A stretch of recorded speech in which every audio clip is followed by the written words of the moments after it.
likely in a stock investment management kind of business, because what can happen is the team goes and they can also try and pull the clients from day one.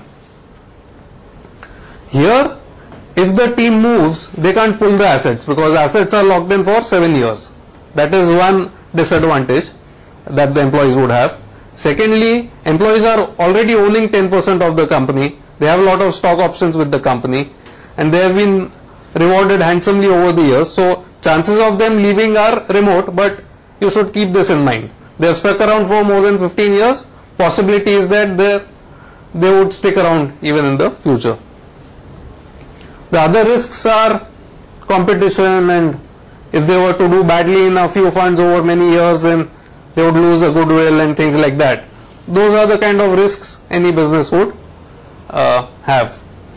So in short, this is the investing theme that we have for today. Last 2 or 3 occasions we had only general discussions. It was quite some time since. Yeah, sorry. What is the effect of their investments on them? You know, they invest, they may be good or they may not be so good. Correct. So what is the effect of that on the company? These investments are in the private equity space or in real estate space. In private equity space, they would buy equity of an unlisted company, Yes. and they would look to exit after 5 or 7 years. In the real estate space, they would either buy an office complex or a multiplex or whatever they buy, they lease it out, they get lease income, and towards the end of the period, they would look to sell the property.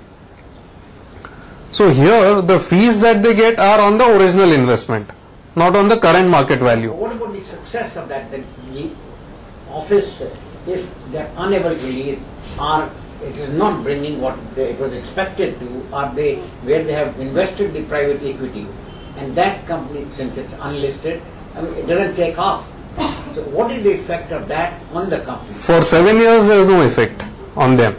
It's only when the fund winds down and the people who have invested in the fund, if they lose money, there is a loss of goodwill for this company. There is no financial loss, it's a reputational loss, and future investors will be very cautious in dealing with them. There is no direct impact as such. Whereas if the company does very well, if the fund does well, so let's say they have a benchmark return of 12% per annum, if the fund does 25%, then on that excess 13%, they get a profit share, this company.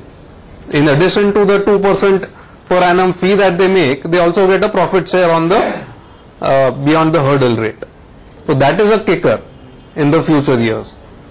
Are you trying to recommend to buy this stock? Is Yes. that what your purpose is? Yes. Okay. How come that big companies like LIC, GIC, Bank of Baroda and all would give the funds to this company? What is so special about fund management of this company? LIC itself is a very big. Sure. This company has been promoted by a company called Infrastructure Leasing and Financial Services, IL&FS. Now, IL&FS has been in the infrastructure space for a long time. So, in the infrastructure space, they offer consultancy to various projects, power projects and toll roads and natural gas distribution and all of those kind of things. So they have specialized domain knowledge and they get deals because of the linkage with the parent company. So it's a very good question. That's one more reason why employees will not want to quit and go away, because they will not be able to replicate the linkage with the parent. The expertise of a Bank of Baroda or a central bank or LIC is in lending money. They are not people who are well equipped to take equity kind of risks. Also, in the private equity space, what happens is these people sit on the board of the company where they have invested, and they monitor periodically what is happening in the company, whether it's been run properly or not. So it's a managing private equity fund and real estate and infrastructure fund is a very specialized activity.